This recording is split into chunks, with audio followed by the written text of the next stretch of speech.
I'm Madhu Sharma and this is Design Mind. Every episode we teach your mind about design by analysing a website. In this episode of Design Mind, we are looking at Orangina. The website contains a number of techniques to convey the playful and fun-loving personality of the brand. The homepage is filled with the brand's key colours of orange and blue. The use of the spray effect is really good.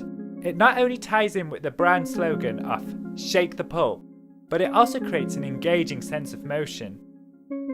One clever touch on the slideshow is the pager, which consists of little Orangina bottles that fill up. It's a simple touch, but when compared to regular pages used on the web, it's much more interesting and playful, and so subtly reinforces the brand. Scroll down and we get this grid that highlights key content. This is a great idea, as it provides the user with an at-a-glance overview of the site. The animation is especially good. When hovering over the squares, they distort in a playful manner. Grid squares are used everywhere on the web, so adding an animation like this is a clever way of making a common concept seem more unique. The animation used for the icons is brilliant. It's subtle, but again reinforces the playful aspect of the brand. However, I think the sliding animation used for the other squares is a bit much, as the grid can suffer from feeling over-animated. Let's look at the heritage section. On websites, heritage sections can be hit and miss. On the one hand, exploring the history of a company can emphasize the reliability of a brand. On the other hand, no one wants to sit through a company waffling on about themselves, especially for a product as benign as orange juice. The Orangina heritage section actually works really well. Its simplistic design means that it is welcoming to browse through. The spotlight effect for the backgrounds effortlessly guide the user's eyes to the content. The only real downside is the large pager on the right. The user has to keep on moving their mouse and then clicking on the next spot link to advance forwards, which quickly becomes very cumbersome. It would have been much better if they had just used a single stationary button to allow the user to move forwards. Let's look at the product section. The product section follows the design of the grid we saw earlier. Some squares are used to highlight product features, which is brilliant, as it lets the user understand the information at a glance. Clicking on the products displays this slideshow. Again, like the rest of the site, it's bold and colourful. The information is stripped down to essentials so that users can understand everything at a glance.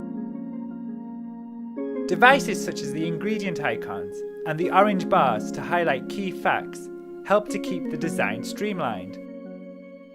These minimalist controls allow the user to quickly browse through all the products. The transition animations adhere to the fun-loving nature of the brand. The only negative aspect is this nutritional information link, which takes the user to a completely different site. The transition is really jarring, and it doesn't help that the user has to drill through 3 menus to get to the information. Let's analyse the navigation.